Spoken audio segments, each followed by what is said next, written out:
Buenas tardes a todas y a todos, bienvenidas y bienvenidos. Es un placer tenerles aquí.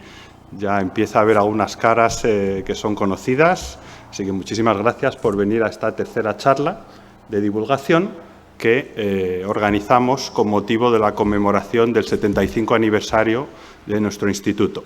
Entonces, dejarme empezar, como en las charlas anteriores, contándoos un poco, sobre todo para los que venís ahora por primera vez, qué es nuestro instituto. Nuestro instituto es el Instituto de Física Corpuscular, que llamamos el IFIC, y es un centro mixto del Consejo Superior de Investigaciones Científicas, el CSIC, en España, y de la Universidad de Valencia. Nos dedicamos a la investigación en física de partículas, pero claro, hay muchos tipos de partículas. Por ejemplo, nos dedicamos a las partículas elementales, las más pequeñas, a las astropartículas, las que vienen del espacio, a las partículas de la física nuclear, los núcleos atómicos, y además a todas las aplicaciones que tiene la física de partículas. Esto incluye las aplicaciones en física médica, en ciencia, en tecnología en general, etcétera, etcétera. ¿Vale? Es un centro de investigación en física de partículas, yo creo que único en su especie en España, porque es muy grande.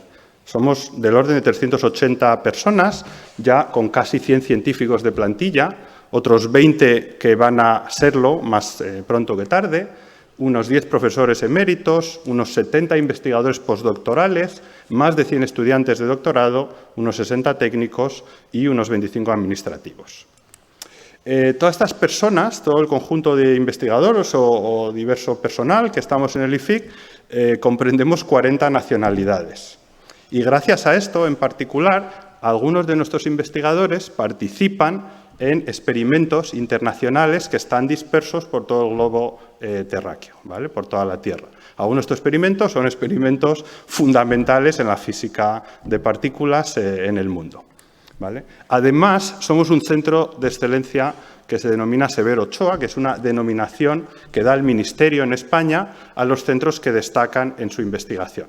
Creo que solo se dan 5 al año y nosotros tenemos este sello de calidad desde el año pasado y además lo habíamos tenido anteriormente. Como decía, para conmemorar el 75 aniversario de nuestro instituto, que se dice poco, 75 años de nuestro centro, pues hemos organizado este ciclo de charlas. Tenemos además organizadas charlas en institutos, que ya hemos dado principalmente, y una serie de actos públicos que anunciaremos en verano. Pero como lo que nos trae aquí es el ciclo de charlas, pues vamos a pasar a hablar de él. Es un programa de 4 charlas, estamos ya en la tercera. Si estuvisteis en la primera, pues Carmen García, que está de hecho en el público hoy, pues nos habló de la detección de partículas elementales. Hace casi un mes tuvimos a Juan José Gómez Cadenas, que nos habló un poco de todo sobre el universo. Hoy vamos a tener a Gabriela Barenboim, que nos va a hablar de los neutrinos, unas partículas muy especiales, y cerraremos finalmente el ciclo con Alberto Casas, de Madrid, que nos va a hablar de la física cuántica y su aplicación a ordenadores cuánticos. Bien, no me canso nunca de enfatizar que tanto a los que nos veis online como a los que estáis aquí presentes, tengáis en cuenta que esto es un ciclo de divulgación. Es decir, es para todos los públicos y la idea es que personas que son muy expertas en temas que son muy avanzados, de física fundamental, os lo cuenten al nivel del ciudadano de pie y vosotros podáis luego preguntar lo que queráis al respecto. ¿De acuerdo? Es un ciclo de divulgación para todos los públicos. Enfatizar también que vamos a ir online. De momento, solo tenemos una charla subida, la primera, la de Carmen, porque hacer estos vídeos pues cuesta un trabajo, hay que editarlo luego y lleva un trabajo de revisión, pero la segunda charla la subiremos esta semana y hoy pues nos va a hablar Gabriela, la subiremos cuando toque, etcétera, etcétera, ¿vale? Para buscarnos, googlear IFIC 75 aniversario YouTube, en Google, ¿vale? O directamente en YouTube, IFIC 75 aniversario. Por supuesto, si nos estáis viendo en YouTube directamente, pues ya habéis encontrado el canal, entonces no hace falta especificar esto. Bien, sin más dilación, voy a presentar ya a la ponente, Gabriela Barenboim. Gabriela es profesora y catedrática de Física Teórica en la Universidad de Valencia. ¿Vale? Esto no es cualquier cosa, es la máxima distinción que uno puede tener como profesor en la universidad, ser catedrático. es una conocida experta mundial en física de partículas elementales y astropartículas, y en particular por sus trabajos en neutrinos. Es muy conocido. Estudia los neutrinos, tanto aquellos procedentes del principio del universo como aquellos que se generan en la Tierra ahora por procesos que hacemos nosotros. Ha trabajado en el CERN, ha trabajado en Mainz, en Alemania, y en Fermilab, que es como el sitio equivalente al CERN en Estados Unidos. Junto a otros colegas dirige iniciativas muy importantes de la física de partículas en Europa a día de hoy. Y bueno, pues solo comentar a nivel personal que es mamá de 2 matemáticos, o sea que sus hijos se le desviaron a las matemáticas en vez de a la física. Cocinar no es lo suyo, si bien me ha aclarado que se le da muy bien comer. Bien, ¿de qué nos va a hablar hoy Gabriela? De estas maravillosas partículas que son los neutrinos. Son partículas casi indetectables, pero aún así detectables, casi sin masa, pero aún así con masa. Se mueven a velocidades muy altas, casi la de la luz, ¿vale? Y son una pieza fundamental de nuestro entendimiento del universo, y precisamente eso es lo que nos va a explicar hoy Gabriela. The stage is yours. Mil gracias. A ti.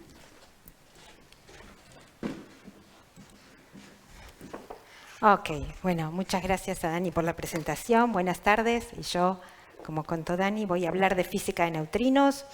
Para los que crean que los neutrinos son una novedad y por eso hay tanto excitación sobre los neutrinos últimamente, no pueden estar más equivocados. Los neutrinos van a cumplir de acá a 2 meses 69 años y como tales son las terceras partículas elementales más antiguas que conocemos. Hay tanta excitación con los neutrinos porque para los neutrinos es verdad lo que nos gustaría que sea verdad para otros sistemas más masivos.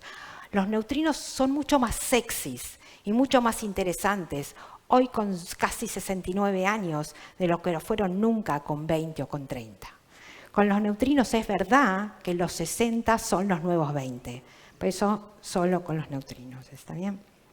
Con otros sistemas, lamentablemente, eso no pasa. Pero para entender qué hace a los neutrinos tan sexys y tan interesantes, el tema es que son muy distintos, muy diferentes del resto de partículas que podríamos llamar partículas más convencionales. Y para entender qué son tan distintos, necesitamos primero mirar quiénes son esas partículas que llamamos muy así, muy globalmente, más convencionales. Y para eso vamos a la física de partículas. Y nos preguntamos de qué estamos hechos. De qué estamos hechos nosotros, esta mesa, el planeta en el que vivimos, toda la galaxia. Y vamos a ver que en definitiva todo lo que vemos está hecho con unas muy poquitas cantidades de muy poquitos ingredientes. Pero empecemos por el principio. Ella es Carmen García. Sorry, Carmen. ¿Sí? Carmen García fue la primera mujer que ganó el Premio Nacional de Física, es investigadora del IFIC y es el principio de este ciclo de charlas. ¿Está bien? Fue la que abrió este ciclo de charlas. Y por eso vamos a empezar por Carmen y nos vamos a preguntar ¿de qué está hecha Carmen? ¿Está bien? Y para eso vamos a mirar a Carmen con una lupa de 100.000 aumentos. Cuando miramos a Carmen con una lupa de 100.000 aumentos, lo primero que vemos son sus células, porque las células son 100.000 veces más pequeñas que las personas. Eso en particular son los glóbulos rojos, las células que componen la sangre. Si ahora vuelvo a aplicar mi lupa de 100.000 aumentos, lo que veo son los átomos y me encuentro con las primeras partículas elementales. Los átomos, ustedes ya lo saben, están compuestos por un núcleo muy, muy pequeñito, formado por protones, partículas de carga positiva, y neutrones, partículas que no tienen carga, está bien, que tienen 0 carga. Y orbitando alrededor, a mucha, mucha distancia, tengo a los electrones. Los electrones son partículas de carga negativa. Por todo lo que sabemos, los electrones son partículas elementales. Es decir, que si los miro y los miro y los miro con más aumentos, no les voy a encontrar estructura interna. No sucede así con los protones y los neutrones. Si los miro con mi lupa de 100.000 aumentos, veo que están compuestos por estructuras más pequeñitas, que ahora sí que creo que son elementales y que se llaman quarks. Y necesito 2 tipos de quarks para formar protones y neutrones, que voy a llamar tipo U o up y tipo D y down. Y con 2 quarks de tipo up y un quark de tipo down formo los protones, y justo al revés, con 2 quarks de tipo D y un quark de tipo up formo los neutrones. Y con eso, solo con quarks de tipo U y D y electrones, se construye todo, absolutamente todo lo que van a ver a su alrededor. La siguiente pregunta es, ¿y cómo se mantiene esto todo junto? ¿Qué hace que los quarks se agrupen en tres, formando protones y neutrones, que los protones y neutrones se junten formando núcleos y que los electrones orbiten a su alrededor? Seguro que parte de esa respuesta ya la escucharon o ya la sabían.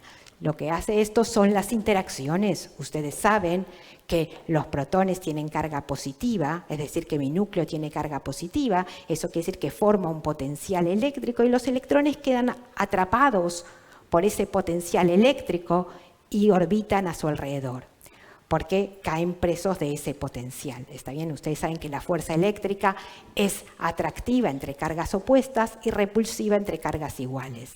Nosotros en física de partículas explicamos la interacción como el intercambio de partículas que vamos a llamar mediadoras de esa interacción. En el caso de la interacción eléctrica o la interacción electromagnética, las partículas mediadoras son los fotones. Eso quiere decir que todas las partículas cargadas se pasan la vida emitiendo y absorbiendo fotones. Esta emisión y absorción de fotones, los fotones son las partículas de luz, resulta en una interacción positiva si las partículas tienen carga opuesta y repulsiva si las partículas tienen la misma carga. Y así como los quarks que tienen carga intercambian fotones, además de intercambiar fotones, porque los quarks son partículas cargadas, intercambian otro tipo de partículas que se llaman gluones. Gluones, glue en inglés significa pegamento, y los gluones son los mediadores de la fuerza que llamo fuerte, que es la que mantiene a los quarks unidos formando protones y neutrones. Y yo sabía o me podía ver venir que estos gluones, que esta fuerza que yo llamo fuerza fuerte, es mucho más fuerte que la fuerza electromagnética. Me lo podía ver venir porque los protones dentro del núcleo tienen todas la misma carga y deberían repelerse por la fuerza eléctrica. Sin embargo, la fuerza fuerte es tanto más fuerte que vence a la repulsión eléctrica y hace que los protones permanezcan unidos dentro del núcleo. Otra forma en la que me podía ver venir que esta fuerza era mucho más fuerte que la fuerza electromagnética era mirando el tamaño en el que estabiliza esta fuerza. ¿Está bien? El tamaño en el que estabiliza la fuerza fuerte, que es el tamaño de un protón o de un neutrón, ¿está bien? Es mucho más pequeño que el tamaño en el que estabiliza la fuerza eléctrica o electromagnética, que es el tamaño de un átomo. Y ahora la siguiente pregunta es, ¿eso es todo lo que hay? ¿Eso es todo lo que hay en el universo? ¿Yo simplemente tengo quarks que intercambian entre sí fotones y gluones y que intercambian fotones con los electrones y tengo electrones intercambiando entre sí fotones e intercambiando fotones con los quarks? ¿No hay nada más? ¿No que va? Si me estoy perdiendo la gran parte de la película. Por cada quark y por cada electrón, el universo contiene 10.000 millones de neutrinos. ¿Sí? Los neutrinos son las partículas más abundantes del universo. Entender el universo significa sí o sí entender a los neutrinos. Si la física fuese una ciencia democrática, todo el mundo estaría estudiando física de neutrinos, y no solo yo. ¿Sí? Son las partículas más abundantes del universo. ¿Y dónde están? Bueno, están por todas partes esencialmente y tienen orígenes muy distintos. En cada centímetro cúbico del universo, es decir, en cada cubito de 1 centímetro por 1 centímetro por 1 centímetro, tengo aproximadamente unos 300 neutrinos, ¿sí? Haciendo básicamente nada. ¿Está bien? Estos neutrinos son de orígenes muy primordiales. Se generaron en las primeras etapas del universo y los podríamos llamar reliquias del Bang. Cada uno de nuestros estudiantes en el IFIC emite cientos de millones de neutrinos al día. ¿Y es algo el que les hacemos nosotros? No que va. Bueno, quiero creer que no. ¿Está bien? Cada uno de nosotros, todos nosotros, emitimos cientos de millones de neutrinos al día por los procesos que se producen en nuestro interior. Algo tan inocente como una banana, ¿está bien?, por el decaimiento del potasio, emite unos 12, 15 neutrinos al segundo. Pero por lejos, la fuente más abundante de neutrinos que tenemos cerca nuestro es el Sol. El Sol emite tantos y tantos y tantos neutrinos que a cada uno de nosotros nos atraviesan al segundo 100 billones de neutrinos. 100 millones de neutrinos. 10 a la 14 neutrinos nos atraviesan a cada uno de nosotros al segundo. ¿Está bien? Pero entonces la pregunta es obvia. Si hay tantos neutrinos y están por todas partes, ¿por qué no los vemos? ¿Por qué no los sentimos? ¿Por qué tardamos tanto en descubrirlos? El tema es que los neutrinos son un poco como fantasmas. Los neutrinos tienen la propiedad de que pueden viajar mucho tiempo o atravesar grandes distancias y grandes cantidades de materia sin cambiar ellos en absoluto y sin cambiar las propiedades de la materia en la que atraviesan, como si esa materia fuese transparente para ellos. Para que se den una idea, yo les conté que a cada uno de nosotros nos atraviesan al segundo 10 a la 14 neutrinos, ¿sí? 100 billones de neutrinos. Bueno, solo uno de cada 100.000 trillones de neutrinos va a tener una interacción con nosotros. ¿Está bien? Solo uno de cada 10 a la 23 neutrinos va a interaccionar con nosotros. Eso quiere decir que si vivimos 100 años, en nuestro cuerpo, de todos los neutrinos que nos bombardean provenientes del Sol al segundo, vamos a tener unas 3 o 4 interacciones de neutrinos en toda nuestra vida. Por eso no usamos filtro para neutrinos y usamos filtro del Sol. Y encima, esas 3 o 4 interacciones, los neutrinos tienen tan poquita masa y tan poquita energía que me la voy a perder. Ni las voy a sentir. ¿Y qué masa tienen los neutrinos? Bueno, no lo sabemos. No lo sabemos porque no hemos sido capaces de medirla. Pero justamente, como no hemos sido capaces de medirla, sabemos qué masa no tienen los neutrinos, porque sabemos con qué sensibilidad los buscamos. Y sabemos que los neutrinos son al menos 1.000.000 de veces más ligeros que el electrón, que ya es la partícula más ligera que conocemos. Pero ahora la pregunta que sigue es, ¿y por qué interactúan tan débilmente los neutrinos? Bueno, parte de la respuesta a eso ya la sabemos. Los neutrinos no son quarks, entonces no pueden intercambiar gluones. Los neutrinos no tienen carga, su nombre lo indica, son neutros. ¿Está bien? Eso quiere decir que los neutrinos tampoco pueden intercambiar fotones y no pueden tener interacción electromagnética. Lo único que les queda hacer a los neutrinos es intercambiar unas partículas que hasta ahora no conocíamos, que son la W y Z, que son partículas, miren qué despacito que se mueven, muy, muy pesadas, 100 veces la masa de un protón. Y justamente, como el mediador de esta interacción es tan pesado, es un mediador muy ineficiente de la fuerza y la fuerza resultante termina siendo extremadamente débil. Tanto los fotones como los gluones tienen masa cero y son mediadores muy eficientes de sus fuerzas. No es el caso de estas partículas W y Z, que son muy pesadas y por lo tanto mediadores ineficientes de la fuerza. Pero no se confundan. El hecho de que esta fuerza sea terriblemente débil, y que la voy a llamar la fuerza débil, no significa que sea irrelevante, que va. Es la fuerza más importante de la naturaleza porque es la única fuerza conocida que puede transformar la naturaleza de las partículas, que puede cambiar unas partículas en otras. Un electrón intercambia un fotón o emite y absorbe un fotón y sigue siendo el mismo electrón de toda la vida. Un quark absorbe o emite un gluón y sigue siendo el mismo quark de toda la vida. No pasa lo mismo cuando intercambia una de estas partículas W. ¿Cómo opera esta interacción débil? por ejemplo, un electrón puede intercambiar un W con un protón, entonces mi electrón se convirtió en un neutrino y mi protón se convirtió en un neutrón. O puede pasar al revés, puedo tener un neutrino y un neutrón que intercambian un W, mi neutrino se transforma, se convierte en un electrón y mi neutrón se convierte en un protón. Y es exactamente así como brillan el Sol y las estrellas. Ustedes saben que una estrella es simplemente una sopa, un plasma de electrones y protones, ¿sí?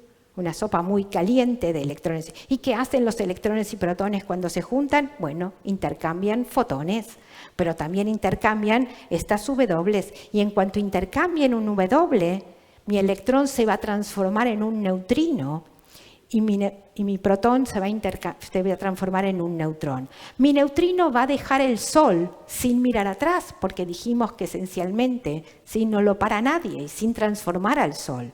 Pero el neutrón no. El neutrón se me va a quedar en el Sol o en la estrella que toque. Y ustedes saben, porque ya vimos, qué les gusta hacer a los neutrones y a los protones. Les gusta intercambiar gluones. ¿Y los gluones qué hacen? Los gluones tienden a formar núcleos y en este caso 2 neutrones y 2 protones van a dar un núcleo de helio 4.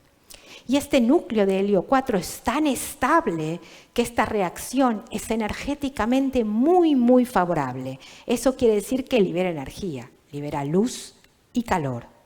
Y eso es esencialmente lo que pasa en el Sol o en cualquier estrella. ¿Está bien? Se producen fotones, luz, y es lo que nos mantiene calentitos acá abajo. Hoy muy calentitos, pero digamos, ¿sí? Se producen muchos fotones, se producen obviamente núcleos complejos. Yo les conté el núcleo más sencillo, el núcleo de helio 4, pero en las estrellas se cocinan también elementos más pesados como el carbono, el nitrógeno y el oxígeno. Y obviamente se producen cientos y cientos y miles de millones de neutrinos. Eso quiere decir, si lo piensan, que si no hubiese neutrinos y si no hubiese interacciones débiles, no habría luz ni calor, sería un frío que pela acá abajo, pero lo que es peor, no habría núcleos pesados, no habría oxígeno, ¿sí? No habría agua, no habría vida de nosotros ni hablar. O sea que si no hubiese neutrinos e interacciones, le debemos a los neutrinos y a las interacciones débiles nuestra existencia. Y por eso, pero no solo por eso, esta charla se llama Benditos Neutrinos. ¿Está bien? Pero no solo por eso. Vamos a ver. Pero claro, ustedes se pueden imaginar que con esta interacción tan débil, poder detectar a los neutrinos es todo un reto. Y lo que hacemos básicamente es apilar grandes cantidades de materia con la esperanza de tener unas poquitas interacciones de neutrinos. Eso quiere decir que los detectores de neutrinos son bichos gigantescos, monstruosos. Uno de los detectores de neutrinos más exitosos, en mi opinión, y que más tiempo lleva tomando datos, es Super Kamiokande, en Japón, que es un tanque de 50.000 toneladas de agua enterrado en una mina a 1 kilómetro de profundidad debajo de una montaña. Esto de poner una montaña arriba de tu detector es muy común en física de neutrinos. Y la idea es la siguiente. Un detector así de bestial de tamaño, que tiene 50.000 litros de capacidad, está bien, si lo pongo en superficie, va a detectar muy poquitos neutrinos. De todos los neutrinos que vienen del Sol, de esa cantidad brutal de neutrinos que llegan del Sol al segundo, Super Kamiokande va a ver por día unos 20 y pocos. Sin embargo, vería muchísimas más de todas las otras partículas que interactúan mucho más fuertemente que los neutrinos. En cambio, si pongo una montaña arriba de mi detector, esa montaña me hace de escudo, me absorbe todas las partículas que interaccionan más fuertemente y mi detector termina siendo efectivamente un detector de neutrinos y no un detector de todo lo demás que pasaba por ahí.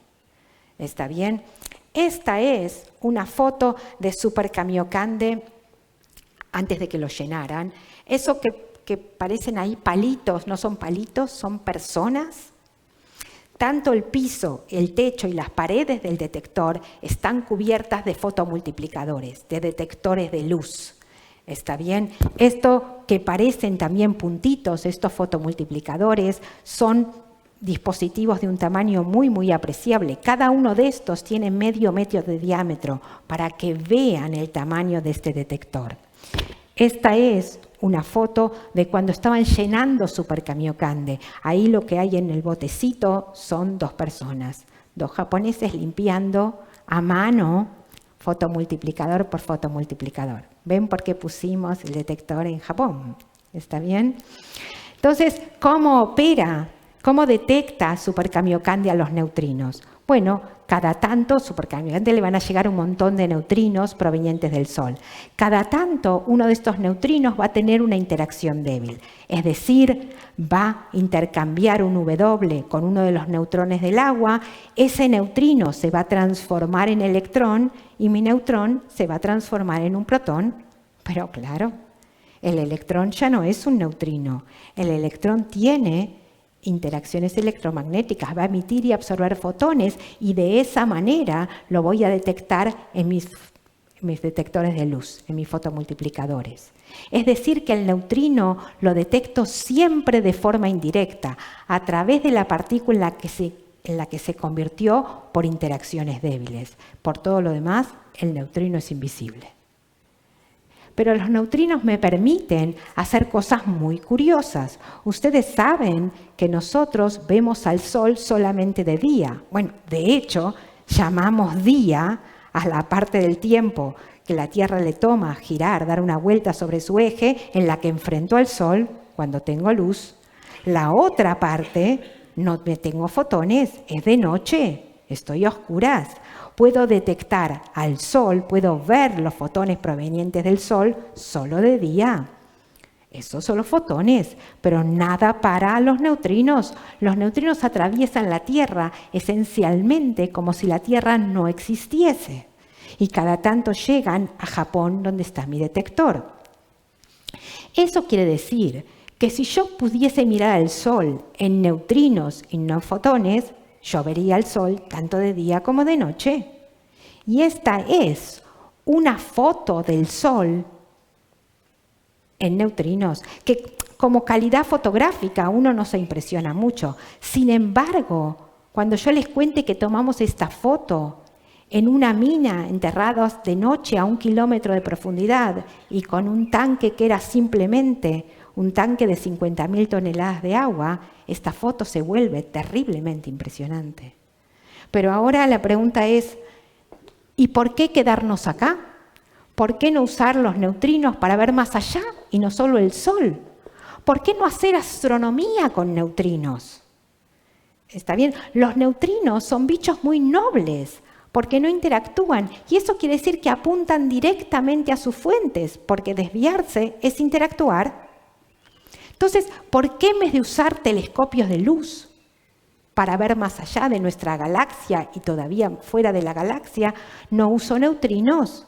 Esa idea de hacer astronomía usando neutrinos es la idea detrás del experimento IceCube. IceCube significa en inglés cubo de hielo y es esencialmente eso. ¿Está bien? Hay en suelo antártico, muy cerquita del Polo Sur, se perforaron 86 agujeros por los que bajaron cables que tienen 3 kilómetros de longitud. Cables que son como las cuentas de un rosario, excepto que, bueno, como un rosario. En vez de cuentas, tengo fotomultiplicadores, ¿sí? Nosotros le rezamos a Hamamatsu, ¿sí? Que es la compañía que hace los fotomultiplicadores. El primer 1,5 kilómetros de cable no está instrumentalizado, porque el hielo en las capas más bajas tiene mejor calidad y porque el primer 1,5 kilómetros de hielo me hace montaña.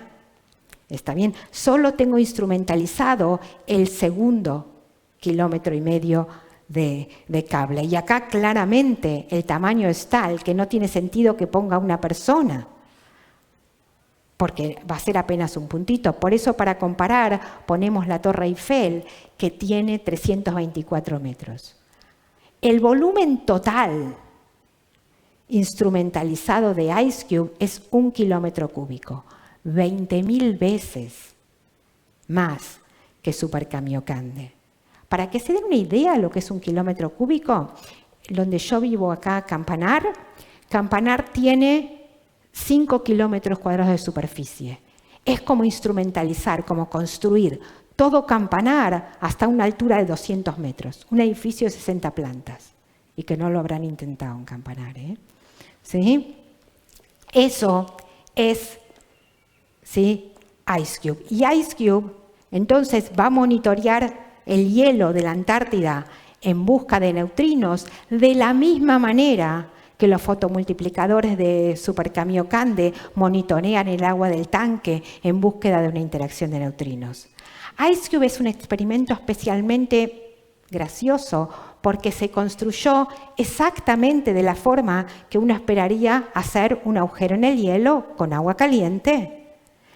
Con un chorro de agua caliente se perforaba el hielo, como si no, y una vez que estaba hecho el agujero, se bajaba el cable. ¿Está bien? Se bajaba el cable y cuando estaba todo el cable perfectamente colocado, simplemente se dejaba que el frío cumpla su labor y que eso se recongele y deje el detector completamente solidificado. El detector queda muy sólido y muy contundente y ya no me tengo que preocupar más. Bueno, si el calentamiento global llega a un punto donde IceCube se mueva, tampoco es que vaya a ser una de nuestras mayores preocupaciones, IceCube, ¿sí? Y lo que hace IceCube es monitorear el cielo desde el Polo Sur. Esta es una foto del cielo vista desde el Polo Sur con neutrinos. ¿Está bien? Cada puntito es un evento de neutrinos. Y si lo miran, el cielo parece ser bastante isótropo en neutrinos. Vienen neutrinos exactamente, más o menos, aproximadamente, de todas las direcciones. No hemos sido capaces de identificar con claridad fuentes puntuales de neutrinos, aunque hay muchos candidatos para eso todavía. IceCube ha sido capaz de ver efectos neutrinos extremadamente energéticos. ¿Sí? Esto es una foto del detector. Estos son dos tan energéticos que le pusieron nombre. Estos son Ed y Bernie. Yo creo que en español son Epi y Blas. ¿Sí? Y esto tiene que ver con el código de colores. ¿Sí? Esto es una foto de todo el detector. Yo no sé si ven, cada puntito de esos es un fotomultiplicador y el código de colores es rojo es lo que sucedió primero, azul es lo que sucedió último y el tamaño del punto representa la energía que está depositada en ese detector. Pueden ver que depositaron estos dos eventos una cantidad brutal de energía en el centro e iluminaron hasta las cuerdas más lejanas. Estos eventos tienen 1000 veces aproximadamente, 1000 veces más energía que las energías más altas que podemos alcanzar en el colisionador de partículas de Ginebra, de que habló Carmen la primera vez, el LHC. Una idea muy similar a IceCube, en la que el IFIC está involucrado, es una idea desde un punto de vista argentino muy gallega. ¿Sí? ¿Sí? Muy gallega, son dos, porque son dos detectores en el Mediterráneo, uno a 2,5 kilómetros de profundidad y uno a 3,5 kilómetros de profundidad, uno enfrente de Francia, otro enfrente de Italia, que son, ahora voy a mostrar, prodigios realmente tecnológicos y les pusimos Orca y Arca. ¿Sí? O sea, eso es un problema que los físicos tenemos con los nombres. ¿Sí? Pero digo que es muy gallego porque la idea es exactamente como bateas. Pero en vez de mejillones, lo que tengo son tubos fotomultiplicadores y voy a monitorear el Mediterráneo en busca de interacciones de neutrinos, como monitoreo el hielo de la Antártida, como monitoreo el tanque de Super Kamiokande. Y probablemente hayan escuchado hablar, si les interesa la ciencia, de este experimento, porque fue tapa de la revista Nature en febrero de este año. Y fue tapa de la revista Nature porque solo con un poquito de detector, quiere decir, el detector no está terminado, va a tener 200 cuerdas, tenía unas 30 en ese momento. Fue capaz de detectar el evento más energético de neutrinos que hemos visto nunca, 20 veces más energético que los neutrinos que hemos detectado en IceCube, que ya eran 1000 veces más energéticos que los del colisionador. Obviamente, esta película, la velocidad está reducida en 10 millones, porque los neutrinos se mueven casi a la velocidad de la luz, y si la ponemos ahí en tiempo real, es que no vamos a ser capaces de ver absolutamente nada. Pero ¿por qué quedarse ahí y dedicarse a mirar la galaxia y, con suerte, fuera de la galaxia? ¿Por qué no ir más allá? ¿Por qué no usar neutrinos para entender la historia térmica del universo en el que vivimos? Si ya uso fotones. ¿Y cómo uso fotones para eso? Bueno, ustedes saben que cuando yo miro el Sol, no estoy viendo como el Sol es ahora. Estoy viendo como el Sol era hace 8 minutos, porque el Sol está muy lejos y la luz del Sol tarda 8 minutos en llegar desde su superficie hasta acá.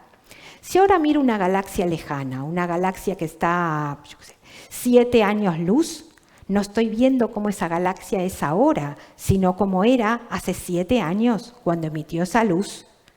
¿Y cuánto para atrás puedo ir? Bueno, puedo tratar de mirar los primeros fotones, la primera luz que se liberó. ¿Y cuándo se liberó esa luz? Esa luz que la midió el satélite Planck se liberó cuando, ustedes saben que el universo emerge del Bang muy, muy caliente. Cuando el universo se vuelve eléctricamente neutro, los fotones se liberan, ya no interaccionan más, y esos son los fotones que componen el famoso fondo cósmico de microondas. Y eso es lo que midió Planck. Planck tomó una foto del universo cuando esos fotones se liberaron. Es decir, cuando el universo tenía apenitas 300.000 años. Y 300.000 años a nosotros nos parece un montón. Pero hay que tener en cuenta que el universo en el que vivimos tiene 14.000 millones de años. Es decir, que eso es lo mismo que si tenemos una persona que cumple hoy 100 años, hubiésemos tomado una foto de esa persona cuando tenía 18 horas. Es realmente etapas muy, muy primordiales, muy, muy tempranas del universo. Eso es con fotones. Pero claro, los neutrinos interaccionan mucho más débilmente que los fotones. Eso quiere decir que si yo pudiese medir los primeros neutrinos que se liberan, esos que conté que hay 300 por centímetro cúbico en cada centímetro cúbico del universo, esos se liberaron cuando el universo tenía 1 segundo.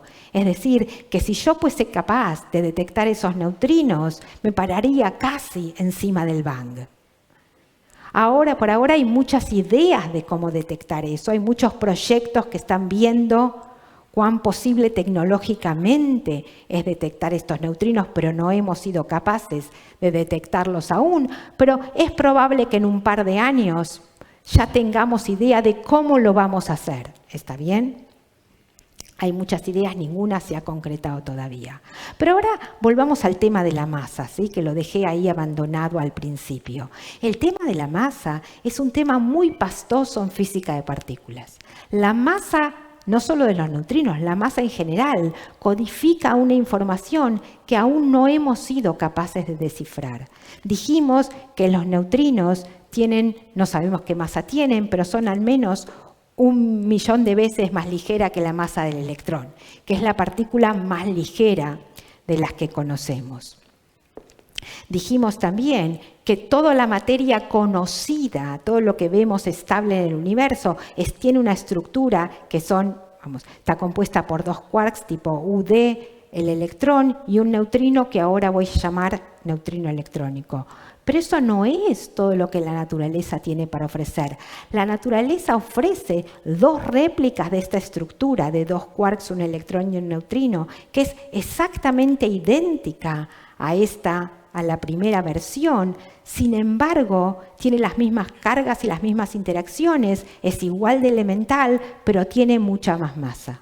Son mucho más masivas. Entonces, así como tengo un quark U, un D, un electrón y un neutrino, tengo una segunda generación que está compuesta por un quark charm, uno strange, ¿sí? Encanto y extraño, una réplica mucho más pesada del electrón que llamo muón, que tiene 200 veces la masa del electrón, y un neutrino que voy a llamar neutrino muónico.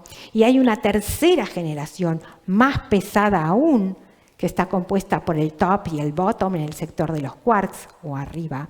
Y abajo una réplica del electrón que se llama tau y un neutrino asociado que se llama neutrino tau.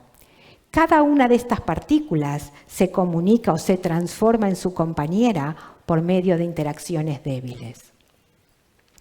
Y esto que le conté, que cada generación va siendo, la siguiente generación va siendo más pesada que la anterior, esto es verdad para todas las partículas, pero no sabemos si es verdad para los neutrinos, porque no hemos sido capaces aún de medir su masa. Es aún más irritante que eso. ¿Está bien? Dijimos que la primera generación es la única que es estable. Eso, para todos los demás, los neutrinos estables son los tres. ¿Y por qué neutrinos son estables los tres y no pasa con los demás?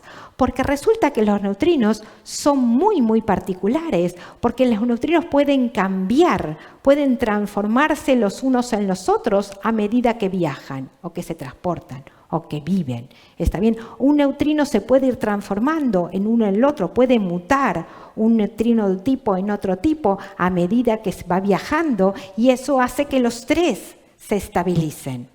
Pero ¿qué es esto de ir viajando los neutrinos y por qué esto lo medimos y creemos que es un indicio de que los neutrinos tienen masa? Este fenómeno de que los neutrinos vayan cambiando los unos en los otros a medida que viajan se llaman oscilaciones de neutrinos, y es lo que vamos a tratar de entender ahora. ¿Sí? Si los neutrinos tuviesen masa, yo podría llamarlos de acuerdo a la masa que tienen. Yo llamaría neutrino 1 al neutrino más ligero, neutrino 2 al que tiene masa intermedia y neutrino 3 al neutrino más pesado, ¿no? También quedamos que los podíamos llamar de acuerdo a la partícula cargada en la que se transforman mediante interacciones débiles. Tengo el neutrino electrón, tengo el neutrino muón y tengo el neutrino tau.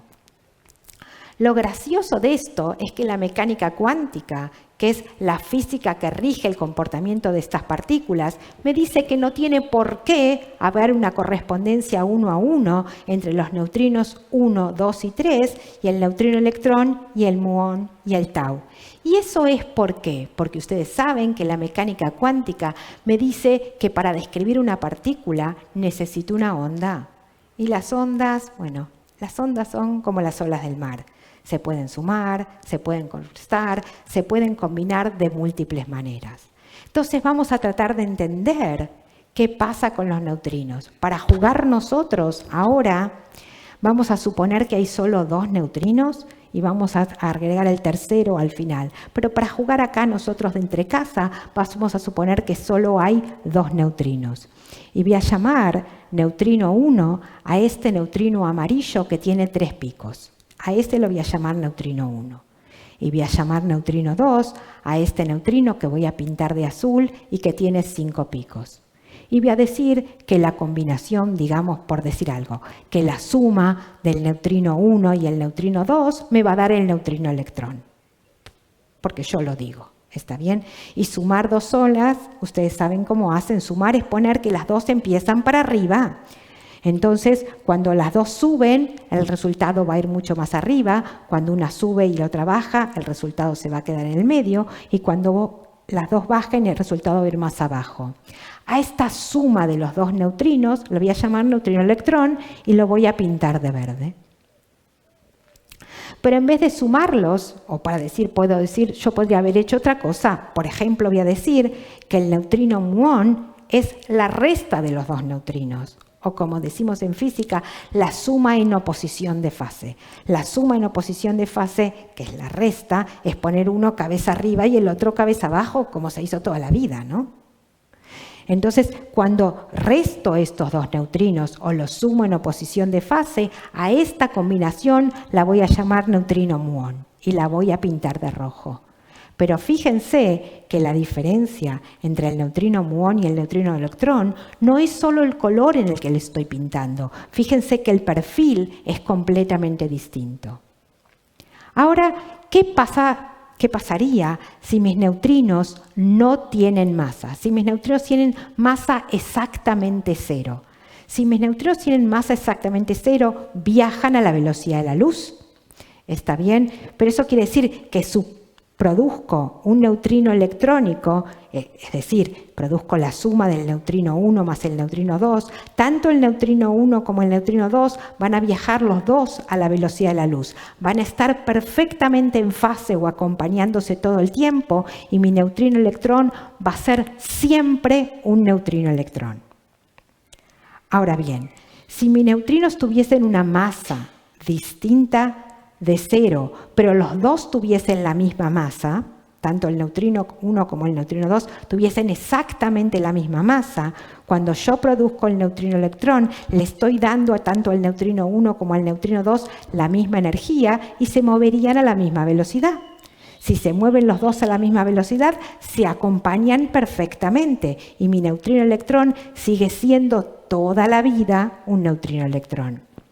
Ahora, ¿qué pasa si mis neutrinos tienen distinta masa? Si mis neutrinos tienen distinta masa y el neutrino 1 es el neutrino más ligero, se va a mover más rápido que el neutrino 2 porque los estoy creando con la misma energía. Quiere decir que en algún momento mi neutrino 1 y mi neutrino 2 se van a desfasar y resulta que ya no van a estar en fase, van a estar en oposición de fase. Y cuando esto suceda, que va a suceder ahora, mi neutrino electrón se va a ver transformado completamente en un neutrino muón. Pero si lo dejo seguir avanzando, se va a volver a poner en fase y va a volver a ser un neutrino electrón. Y así va a estar todo el rato y por eso llamo a esto oscilaciones de neutrinos. ¿Pero esto sucede en la realidad o me lo estoy inventando acá? ¿Está bien? No. Esto sucede en la realidad. Y nosotros ya aprendimos cómo verlo. ¿Está bien? Nosotros dijimos, cuando empezamos hace un ratito, que el Sol produce neutrinos. Pero ahora sabemos mucho más que eso. Sabemos que si el Sol solo tiene electrones y protones, los neutrinos que produce son solo neutrinos electrónicos. Todos los neutrinos que salen del Sol son neutrinos electrónicos. Y obviamente los mido en Super Kamiokande, pero Super Kamiokande no fue el único detector que midió los neutrinos provenientes del Sol. También los medimos en SNO, el Sudbury Neutrino Observatory en Canadá. Este experimento es 1 kilotón es un experimento mucho más pequeñito, es 1 kilotón, pero no de agua pesada. Y eso quiere decir que me permite hacer otras mediciones y mediciones mucho más precisas. Y también hubo un experimento similar en Borexino, en Italia, también más pequeñito. Todos estos experimentos lo que vieron es que a pesar de que todos los neutrinos que salen del Sol son neutrinos de tipo electrónico, lo que llega a la Tierra es solo 1/3 de neutrinos de tipo electrón y los otros 2/3 son neutrinos muones y neutrinos taus. Pero los neutrinos del Sol no son los únicos neutrinos que tengo a mi alrededor de fuentes naturales. En la atmósfera también produzco neutrinos. Los rayos cósmicos golpean la atmósfera y se producen neutrinos. Los neutrinos que obtengo de la atmósfera son de tipo electrón y de tipo muón. Y los detecto en muchos detectores, en particular los detecto también en Super Kamiokande. Cuando Super Kamiokande mira estos neutrinos muónicos, lo que ve es que los neutrinos que le llegan de arriba, los que viajaron solo 15-20 kilómetros desde que se produjeron hasta el detector, esos llegan todos como neutrinos muónicos. Sin embargo, cuando miro los que vienen de abajo, los que recorrieron 2 veces el radio de la Tierra, 12.000 kilómetros, antes de llegar a mi detector, veo que la mitad de esos llegó como neutrinos taus. Y eso es perfectamente consistente con mi hipótesis de oscilaciones, porque nosotros vimos que el neutrino se puede convertir en otro neutrino, pero lo tengo que dejar recorrer cierta distancia. ¿Está bien? Entonces, que yo no vea de arriba que cambian y que vea que cambian los de abajo, es exactamente lo que esperaba. Más aún, si yo pudiese ver qué fracción cambia, ustedes ya entienden que lo que tardan en cambiar un neutrino en otro tiene que ver con la diferencia de velocidades que adquieren los neutrinos, que tiene que ver con su diferencia de masas. Entonces, una vez que los neutrinos mutan de unos a otros, yo puedo tener una medida de cuál es esa diferencia de masas. Y como les voy a contar al final, de hecho, no somos capaces, no hemos sido capaces aún de medir la masa de los neutrinos, pero conocemos muy bien y con bastante precisión cuáles son las diferencias de masas entre ellos. ¿Está bien? Que es algo especialmente sorprendente. Pero también, o sea, hemos sido capaces de construir nuestros propios haces de neutrinos que nos han servido para hacer experimentos muy, muy precisos. Por ejemplo, este es un experimento que está tomando datos en la actualidad, se llama T2K y envía neutrinos desde un acelerador de partículas J-Park hasta el detector Super Kamiokande a unos 300 kilómetros de distancia. El mismo Super Kamiokande que mide atmosféricos, el mismo Super Kamiokande que mide solares. Un experimento en la misma idea de esa, en el que el IFIC estuvo muy involucrado, es MINOS. MINOS envía neutrinos desde Fermilab, el laboratorio que mencionó Dani, en las afueras de Chicago, casi 790 kilómetros más allá, en la mina de Sudán, en Minnesota. Después se mudaron a Lash River, 810 kilómetros más allá.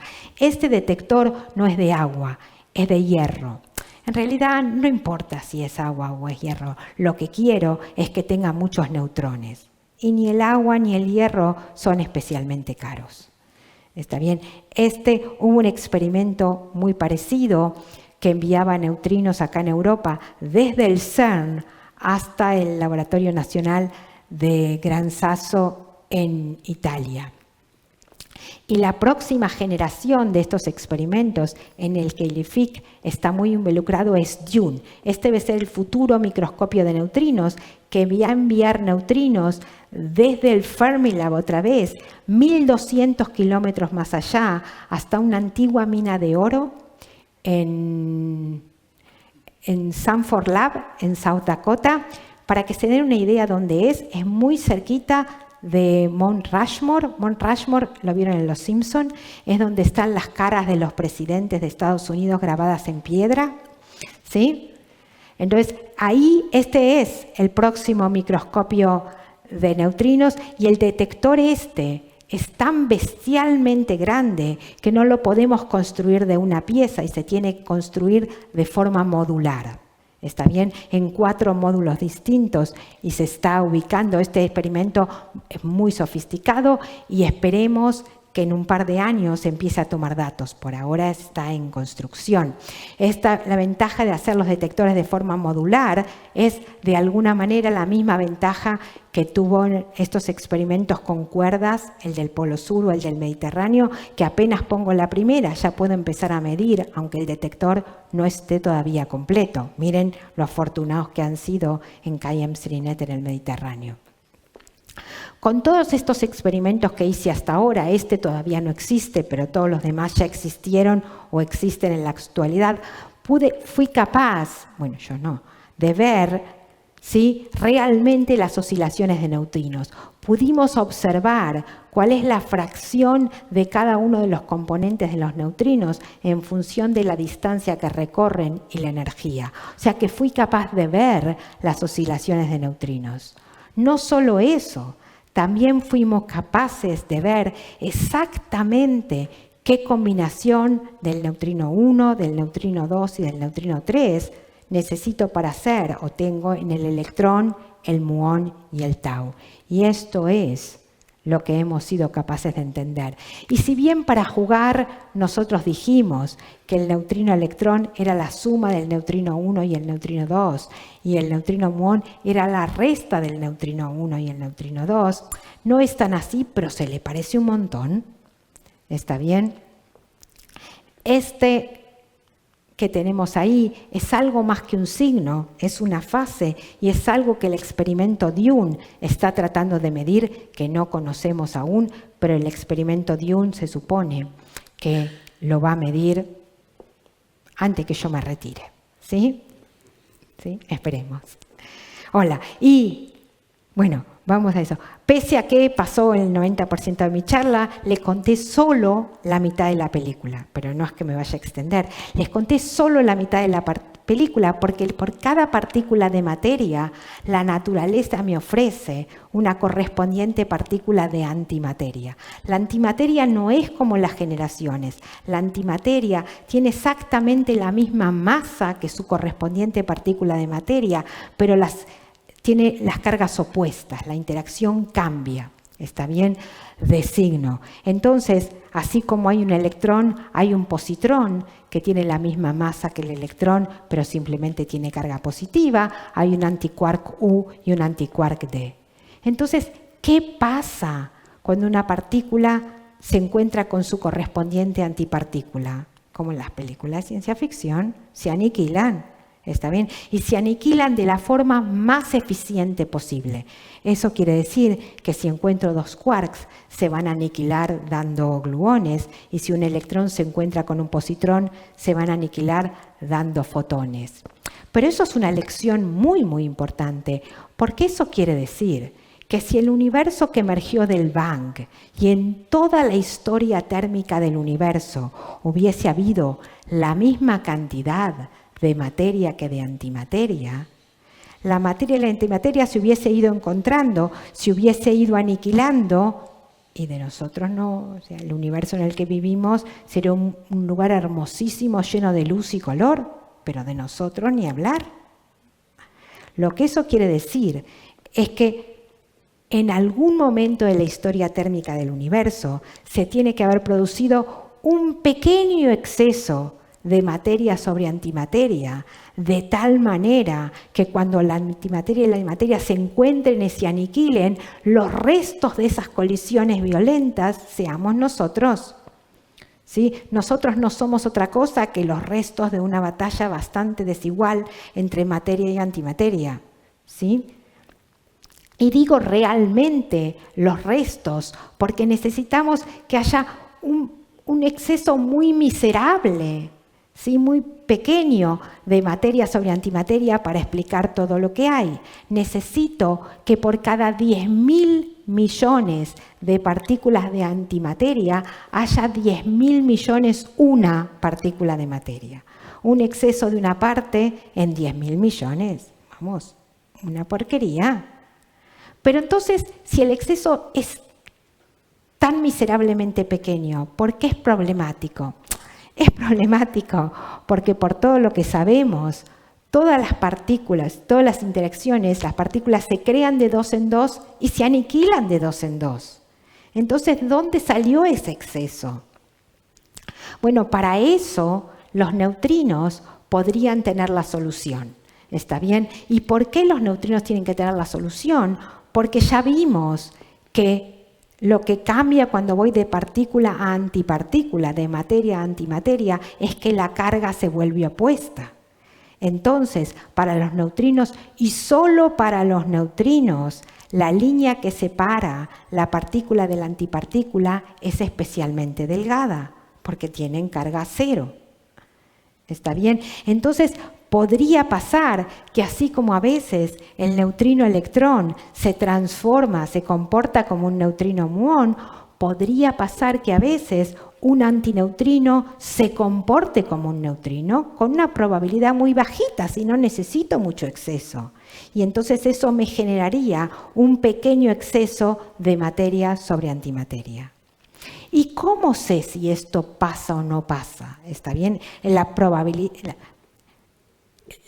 posibilidad teórica está, pero ¿cómo miro si la naturaleza aprovechó esta oportunidad o no la aprovechó o hizo uso de otra cosa? Bueno, para eso estamos investigando, y seguro Juanjo habló un montón del tema, de caimientos exóticos de los neutrones.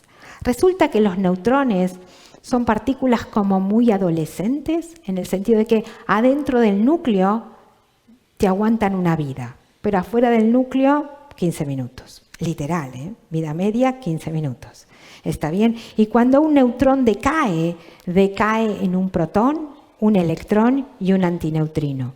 Siempre que decaiga un neutrón, va a haber un antineutrino en el estado final. Sin embargo, si los neutrinos a veces o los antineutrinos a veces pueden comportarse como neutrinos, me podría pasar que un neutrón decae como siempre en un protón, un electrón y un antineutrino. Y ese antineutrino puede comportarse como un neutrino, intercambiar un W con otro de los neutrones del agua y transformarse entonces en un electrón y un protón. De forma que el proceso total sean dos neutrones mutando a dos protones, dos electrones, sin antineutrinos en el estado final. Acuérdense que todos los decaimientos estándar involucran neutrinos, antineutrinos, en el estado final. Si yo observase esto, que estamos tratando de medirlo en la actualidad, ¿sí?, estaría segura que esa posibilidad existe. No que la naturaleza la usa, pero al menos esa posibilidad de explicar el origen de la simetría entre materia y antimateria estaría dada por los neutrinos. Bueno, yo creo que ya es mi hora, así que vamos a concluir, que vamos a resumir un poco de todo lo que dijimos mucho. Los neutrinos son, lo primero y principal, el mensaje para llevarse a casa, son las partículas más abundantes del universo. Por cada electrón, por cada quark, el universo tiene 10.000 millones de neutrinos. No existe entender el universo si no entendemos primero a los neutrinos. El problema con los neutrinos, claro, es que interactúan muy débilmente. Entonces, es muy difícil detectarlos y los detectores tienden a ser muy gigantescos y a tomar muchos años para construir. Pero que interactúen tan débilmente no hace que esa interacción no sea relevante. Es la interacción más relevante que tenemos porque es la única interacción que permite transformar unas partículas en otras. Y son los responsables, obviamente, de que brille el sol, de que haya estrellas, de que haya elementos más pesados. ¿Sí? La masa de los neutrinos no la sabemos, pero sabemos que tiene masa distinta de cero porque vimos las oscilaciones de neutrinos.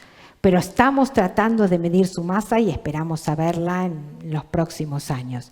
Aparte de todo eso, y como si fuese poco, los neutrinos podrían a veces transformarse en su propia antipartícula y explicar por qué en el universo tenemos materia y no estamos viviendo en la nada. Bueno, en la nada no estamos viviendo. Y por eso, y por todas esas razones, espero que entiendan por qué esta charla se llama Benditos Neutrinos. Muchas gracias.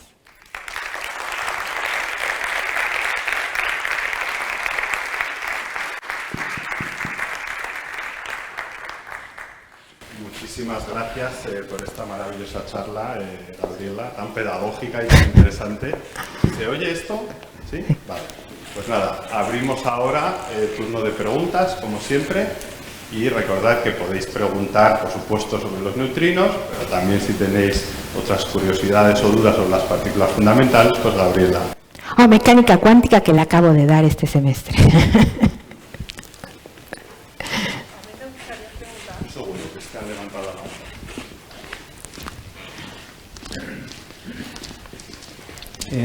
Bueno, impresionante la charla. Muchas gracias.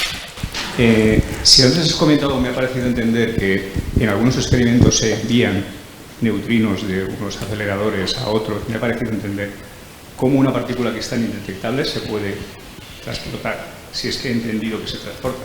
No, yo la produzco y viaja. De hecho, es difícil tenerla detenida, porque como la partícula de la cual sale el neutrino tiene mucha más masa que el neutrino, crear el neutrino es una partícula con poca masa, el resto se lo lleva todo en energía. O sea, los neutrinos viajan a la velocidad casi de la luz. ¿Está bien? Entonces, transportarlos no es un problema. De hecho, no solo no es un problema, son imparables. ¿Está bien? Por eso tenemos experimentos donde los producimos en un lado y los medimos 1200 kilómetros más allá. De hecho, al revés, ¿no? Los mandamos si te fijas, es el experimento de Fermilab, los mandamos, apuntamos para abajo y salen del otro lado de la Tierra, porque esencialmente no ven a la Tierra. ¿Está bien? Y el problema es detectarlos, no producirlos.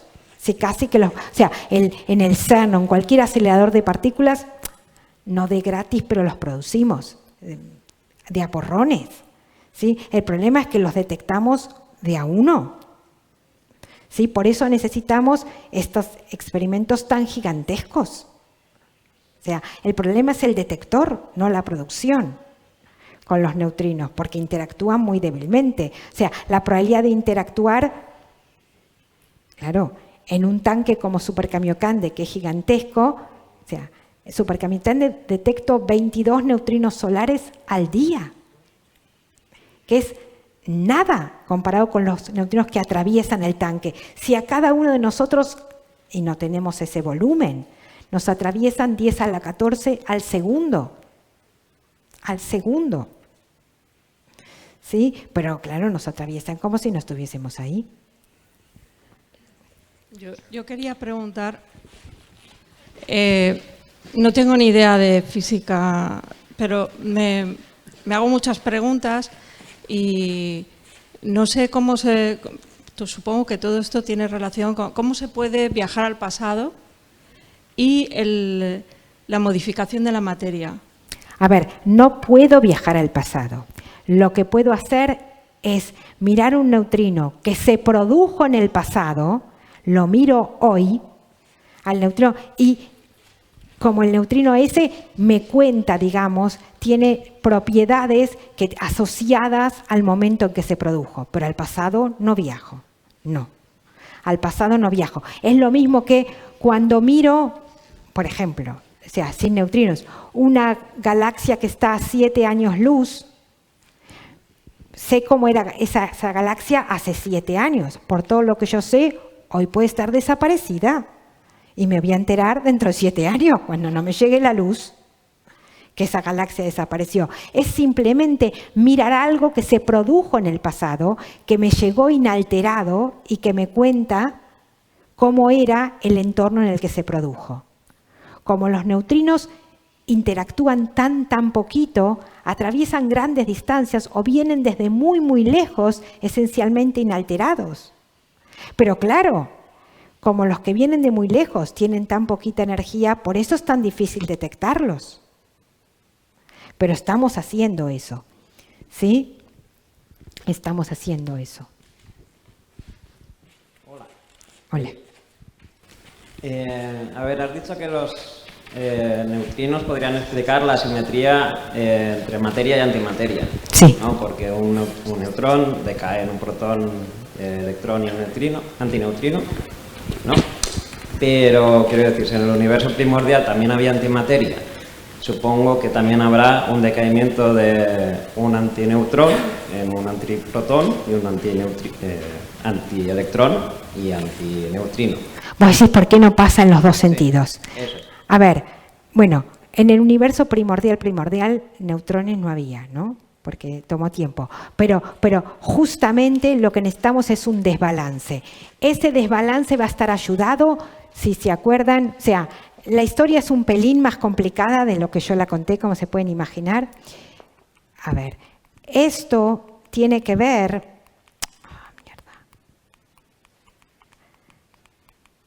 La respuesta está en esto que yo llamé ahí esa fase, eso que no sé aún que es un número complejo, eso es lo que me inclinaría la balanza a favor de un lado, lo que me pondría un pequeño peaje para un lado sobre para el otro y me haría que termine yendo todo hacia un lado y no hacia el otro. Eso, hay unas fases que harían eso. En principio sí.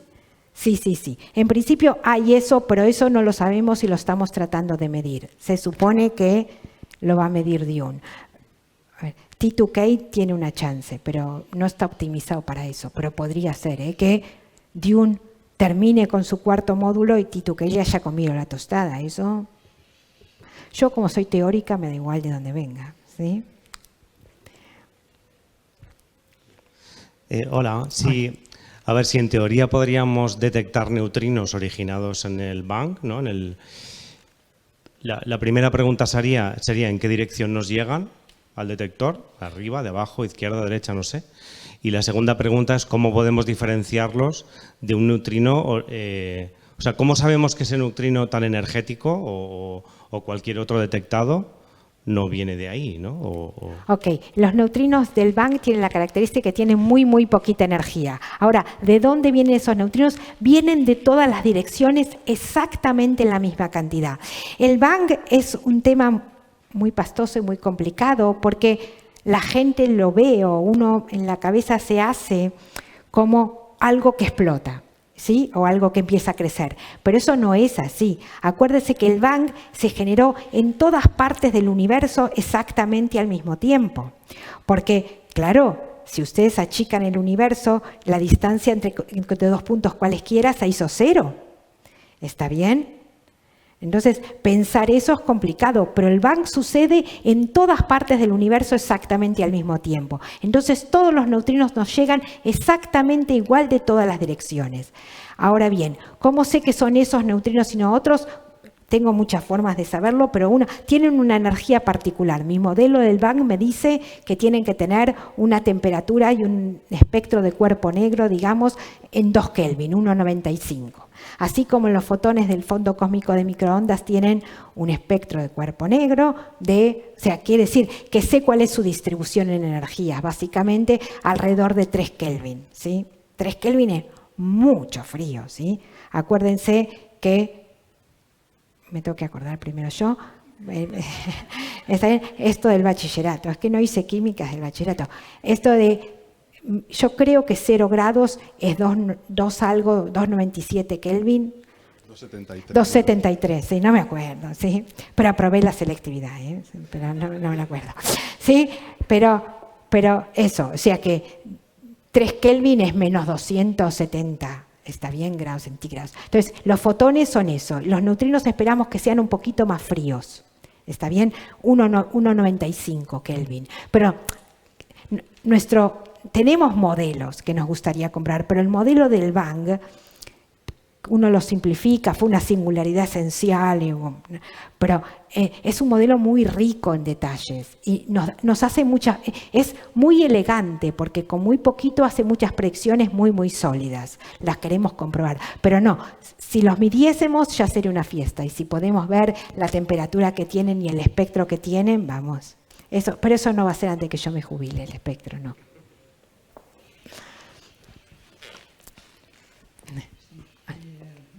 Muchas felicidades para un tema tan complejo. Qué magnífica charla. Mi pregunta, desde la total ignorancia, es: he querido entender que con lo poco o mucho que se conoce de neutrinos, habéis sido capaces de fotografiar el Sol desde la oscuridad. Eso indica un cierto manejo de esa energía, o como se le llame, de neutrinos. Entonces, jugando un poco a la física ficción, si se maneja esa energía, aparatos, aviones, tal, y se reviste con eso, se puede atravesar la materia. ¿Te entiendo? A ver, los neutrinos, acuérdense, no de nada y gracias por... O sea, no, acuérdense que yo comenté que los neutrinos nunca se detecta el neutrino. Se detecta la partícula en la que el neutrino se convirtió por interacciones débiles. Detecto el electrón. ¿Está bien? Lo que detecto es el electrón porque intercambia fotones con mis fotomultiplicadores. Al neutrino no lo detecto nunca. Al neutrino no lo domestico ni a palos, ¿sí? El neutrino hace lo que quiere, atraviesa lo que quiere como quiere. Si tengo suerte y puse suficiente cantidad de materia, cada tanto me va a intercambiar un W con la partícula de materia, con un neutrón de esa materia, se va a transformar en un electrón y con el electrón hago lo que quiero. Sí, pero que con el electrón haga lo que quiera no es novedad, ¿no? Tengo electricidad excepto si hay un apagón, pero en el mejor de los casos tenemos electricidad. No puedo hacer que los neutrinos hagan lo que yo quiero, no puedo extraer energía de los neutrinos, no. ¿Está bien? Eso no podemos. Si vamos a poder en el futuro, yo lo dudo. Bueno, a ganancia, no. Porque instrumentalizar todo eso y medir, o sea, a ganancia, no. Fuente de ganancia de energía en los neutrinos, no. ¿Está bien? Eso no. No, eso sí que es ciencia ficción. O sea, porque la energía que invierto en permanentemente monitorizar el agua del Mediterráneo o el hielo de la Antártida es mucho más que la energía que me deposita un neutrino. No. Que aparte necesitaría toda una infraestructura para hacer algo más que simplemente ponerme contenta, es decir, detecté un neutrino. ¿Está bien? No. Y los eventos son muy raros. Fíjense que yo no conté, pero este neutrino que vieron en Cayem-Srinet en el Mediterráneo, el que es 20 veces más energético que los neutrinos que ve IceCube. IceCube no vio nunca, pese a estar 10 años tomando datos y tiene 6 veces más superficie, no vio nunca un evento de esas energías. O sea, y a ver cuándo vamos a ver el próximo. Ojalá que pronto, pero no es nada claro. O sea, para contarles, Super Kamiokande, y no me engancho más, Super Kamiokande cuando inauguró detectó una supernova. Éramos tan entusiastas, yo ni existía, estaba en la secundaria todavía, sí estaba en la ESO, pero cuando Super Kamiokande detecta la primer supernova, el detector estaba así en veremos, y le pusimos 1987A, por si venía otra en el 1987. Desde entonces no vimos ninguna más. ¿Sí? Y se supone que se producen. O sea, y estamos preparados para medirla. Ahora tenemos muchos más detectores que Super Kamiokande. Lo que no tenemos es supernovas. ¿Sí? Pero esos tienen bastante más energía que los del Big Bang. Pero no me voy a enganchar con eso.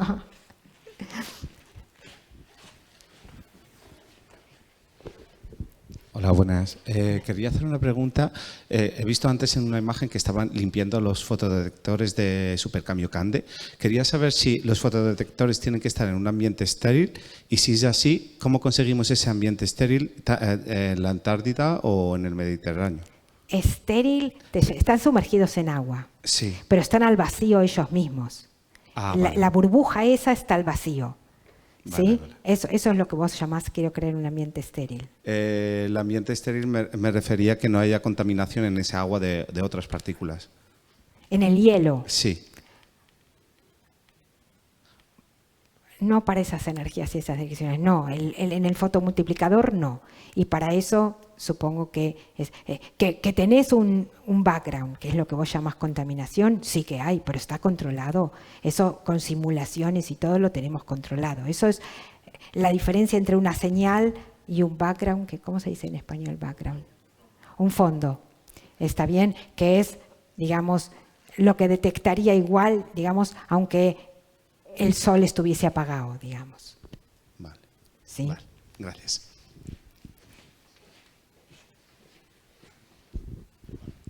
¿Más preguntas? Vale. Un momento, que te pasen el micrófono, por favor. Has mostrado dos imágenes, si no recuerdo, del universo primitivo, una que se detectó con Planck y la otra, que es novedosa para mí, que guarda relación con los neutrinos. Superponiendo las dos o poniendo las dos en paralelo, ¿se puede llegar a alguna conclusión? A ver, yo creo que no, o sea, lo que yo mostré, o quiero creer que lo que yo mostré, tengo que ir para allá, no, para del otro lado, creo yo. No, espera que vamos a hacer la forma civilizada.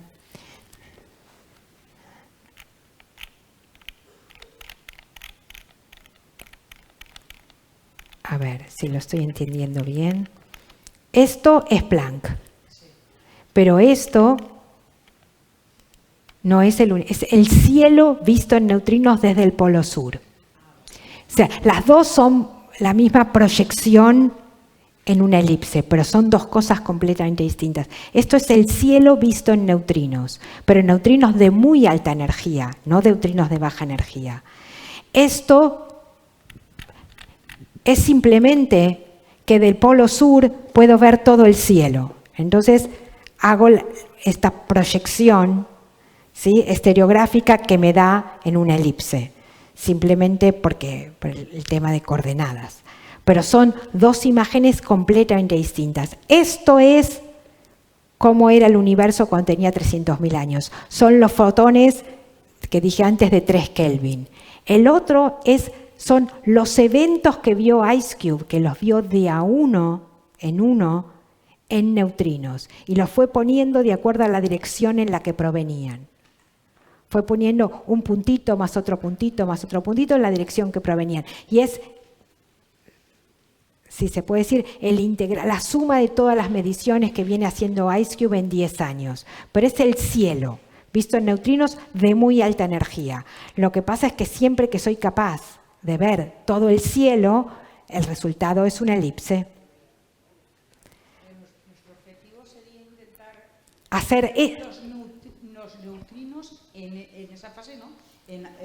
Claro, hacer una foto así. Yo sé que esta foto parece ruido, pero es un ruido muy, muy, muy ordenado. Quiere decir que es una mina de oro en lo que nosotros respecta. Parece que es ruido y que no aprendí nada. Aprendimos un montonazo de estos datos. O sea, si la de neutrinos fuese de mucha menor calidad que esto, pero viese algo así, yo creo que que estaríamos todos en el mejor de los mundos. O sea, con algo como era antes que Planck, Covey, para neutrinos yo creo que estaríamos felices. O sea, pero el objetivo es ese, sí, es mirar el universo cuando tenía 1 segundo. ¿Y qué se puede aprender de eso? Sí. Hola, ¿qué tal? Yo quería preguntarte algo respecto al tema de la masa del neutrino, que parece que es un poco dolor de cabeza últimamente, ¿no? O sea, conseguir una aproximación a la... ¿Hay algún dato que se haya conseguido ya, aunque haya sido con un margen de error grande? ¿Sabemos en qué orden de magnitud está? ¿O solamente sabéis por debajo de dónde está porque no sabemos? Sí, exactamente. Sé que es menor, que creo que Catherine dio el año pasado en Milán, 0.4 electron volts, al 95% de nivel de confianza, pero no tengo rango, ojalá tuviese, no tengo rango. Sé que es menor que cierto límite, pero sí sé, eso es una cosa que a mí me llama poderosamente la atención. Las diferencias de masas las sé con el 10%, no sé la escala absoluta. Pero si alguien me diese la escala absoluta, 3 minutos después te digo las otras 2. Porque la diferencia de masas las conocemos. No conocemos la escala absoluta porque para oscilaciones, si estos son los 3 neutrinos, yo los subo y los bajo y sigo teniendo siempre las mismas observaciones en oscilaciones. O sea, si esta es la masa del más ligero, esta es la que sigue y esta es la otra. Lo subo y lo bajo y en oscilaciones no cambia nada. Por eso, midiendo oscilaciones de neutrinos no sé la escala, solo le importa las diferencias de masas. Es lo único que le importa a las oscilaciones. Pero vamos, hay un experimento, yo no sé, seguramente si lo ven, se llama Katrin, en Karlsruhe, que es un edificio básicamente, que está tratando de medir eso y... La realidad es que no somos muy optimistas y no somos muy optimistas porque es un problema de los experimentales. Los experimentos tardan 15, 20 años en construirse. Y mientras tanto, los experimentos de cosmología ya me dijeron que por ahí no, que menos.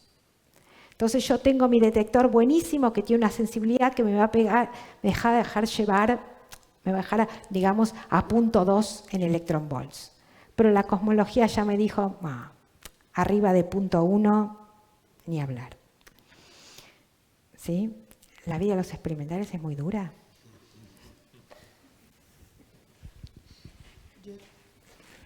Vale. ¿Más preguntas? Por aquí. Gracias, Gabriela. Yo tengo una duda con respecto a cuando dices que estáis cerca de saber, ¿no?, que antes de que te retires se sabrá la masa. ¿Por qué sabes que estáis cerca? ¿A qué estáis esperando? A ver, aquí estoy esperando a que me retire, supongo. Pero, a ver, no sabemos que está cerca. A ver, puede ser que no. Muchas veces hemos creído cosas que terminaron siendo equivocadas. Tenemos modelos teóricos que nos hacen creer que la cosa podría ir por ahí. Pero no va a ser la primera vez que nos equivocamos. No, ni va a ser la última. No. Creemos eso. Y estamos haciendo esfuerzos experimentales. Lo bueno que tiene, lo mejor que tiene la ciencia es que no se basa en el prestigio, no se basa en la popularidad, no se basa en la belleza. Vos podés ser el físico más popular de este planeta, o ser el más bonito, o tu teoría puede ser la más atractiva, pero resiste o no resiste el experimento, y ya está. ¿Está bien? Entonces, tenemos miles de modelos, pero justamente tener miles quiere decir que ninguno es el modelo. Entonces, creemos que va por ahí, creemos que estamos ahí nomás. A lo mejor es la falacia de que los que creemos eso nos vamos a retirar en 15, 20 años, ¿eh? No digo que no, pero sí. Pero no estamos esperando nada, Ángela, no. Están trabajando súper activamente. Que las cosas no se den como vos querés no significa que nos estén moviendo. No, me refería a si esperabais, por ejemplo, a Dune, que la respuesta o... No, a ver, Dune en este momento se está construyendo, pero yo hablé de Planck, pero se lanzó, van a ser 2 años. Van a ser 2 años que se lanzó Euclid, que es el satélite europeo. Euclid va a ser, y va a tener que presentar datos en lo inmediato. Euclid es el satélite que va, la misión que sigue a Planck, si querés. Ya se lanzó hace casi 1 año y medio. Y esperemos que dé datos, y esperemos que dé datos de mucha calidad. Lo que pasa es que si Euclid me da datos de mucha calidad, la cosmología nos dio datos de mucha calidad, siempre son medidas indirectas. Nos gustaría una medida directa, que alguien venga en el laboratorio y lo corrobore, con cosas que controlamos completamente. No digo que esté mal, vamos, yo la primera que hace cosmología, pero es un nivel de cocina un poco más elaborado. Pero, a ver, muy educada la cocina, no es que llego a casa y digo a ver por dónde voy. No, pero nos gustaría una medición directa. Pero es probable que tengamos una indirecta antes. Euclid va a presentar datos en cualquier momento, quiero decir, este año o el próximo, en algún momento. Hola, otra vez. Hola. Si neutrino, electrónico, muónico y tau son combinaciones de neutrino 1, 2 y 3, ¿qué son neutrino 1, 2 y 3? Son los neutrinos que tienen masa, los que se propagan. Son los que tienen masa definida. Ahí nos estamos adentrando en un terreno muy teórico y muy pastoso. Son los que tienen masa definida. El neutrino 1, el neutrino electrón, vamos a ponerlo así, no tiene una masa definida. Eso quiere decir que, lo que yo puse ahí es, el 50% de las veces que lo mida voy a medir Nu1, el 20% que lo mida voy a medir Nu2 y el 30% voy a medir Nu3, porque es una combinación lineal. Eso es lo que me dice la mecánica cuántica, ¿sí? La mecánica cuántica me dice, yo te voy a dar, los resultados son probabilísticos, ¿sí? No es determinista. Entonces, lo que es el neutrino 1, el neutrino 2 y el neutrino 3 son los resultados que voy a medir cuando mida la masa. Ahora, el que yo llamo neutrino electrón, ¿tiene una masa concreta? No. Tiene una probabilidad de cada masa. Es una combinación lineal del 1, el 2 y el 3.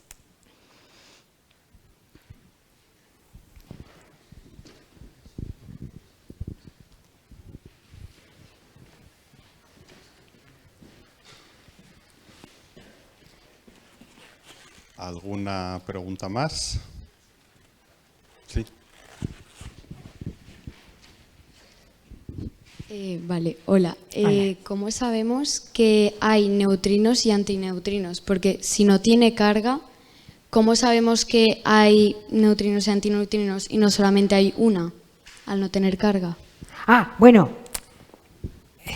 técnicamente porque sé que a veces se comportan, o sea, hay una cantidad que se llama si puedo asignar uno a el que se transforma, si querés, por interacción débiles en electrón y el otro en positrón.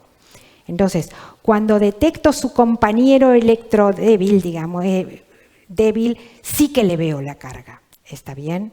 Entonces, sí que sé que hay, digamos, que a veces podrían ser, digamos, me estoy entrando en un terreno más técnico, pero sí sé que hay. Que uno podría a veces comportarse como el otro también. ¿Está bien? Pero que tengan carga, o sea, hay modelos de física de partículas donde son la misma partícula, lo que cambia es su componente, lo que llamamos de helicidad que interactúa, y hay modelos que no, que se llaman, esos son neutrinos de distinto tipo, de Dirac o de Majorana, pero eso ya es muy técnico.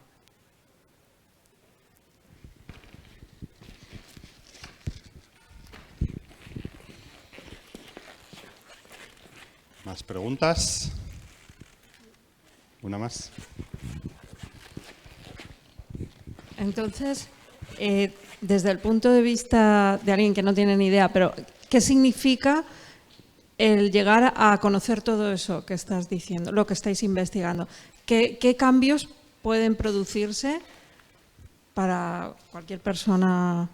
No sé, ¿qué es que...?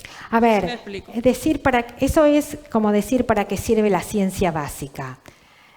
La respuesta rápida es, la ciencia básica no va a cambiar tu vida, no.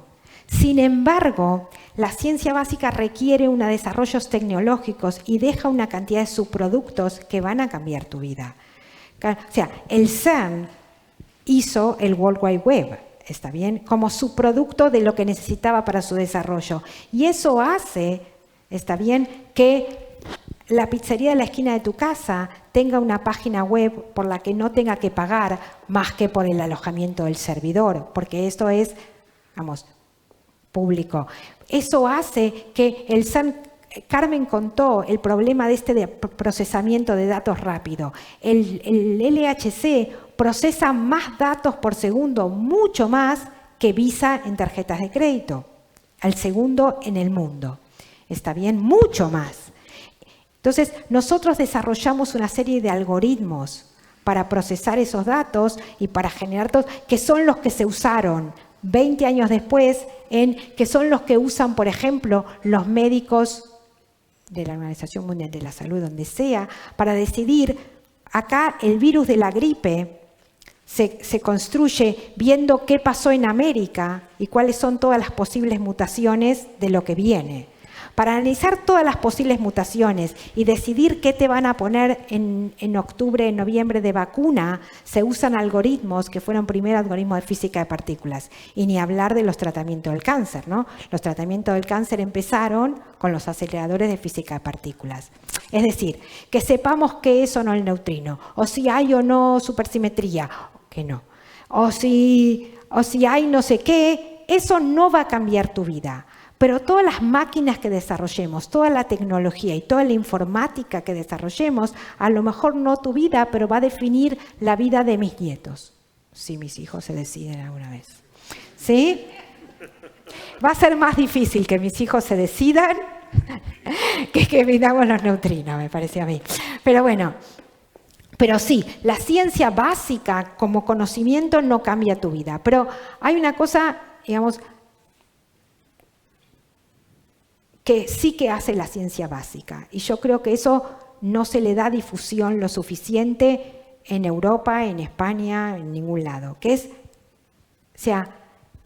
hace que nos sintamos orgullosos de quiénes somos. ¿Está bien? Cuando uno habla de España, habla, ¿no? Digamos, habla de Pérez Galdós. Eso es lo que te da, digamos, lo que yo llamaría marca España. Pérez Galdós, Goya, Velázquez, es lo que te pone orgulloso, ¿está bien? Si me preguntan a mí de Argentina, yo diría Milstein, no diría Messi, ¿está bien? Diría Milstein, o ¿está bien? O Leluar, cosas así. Bueno, la ciencia básica es lo que nos hace orgullosos de ser la sociedad que somos, ¿está bien? Somos una sociedad que fue capaz de hacer esta vacuna. Somos la sociedad que fue capaz de hacer un modelo estándar de partículas, de hacer la misión Planck y entender cómo era el universo cuando tenía solito 300.000 años. Eso es lo que nos define como sociedad, el valor que tenemos como sociedad, como cultura, como producción.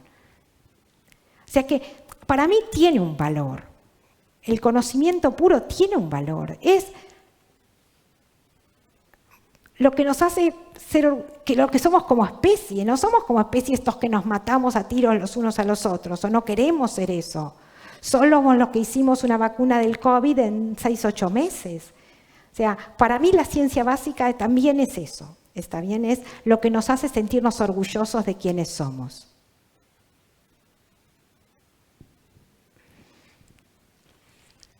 Bueno, no han faltado preguntas desde luego, pero ¿hay alguna última pregunta? Vale, pues si no, creo que lo dejamos aquí. Le vamos a dar un gran aplauso a Gabriela.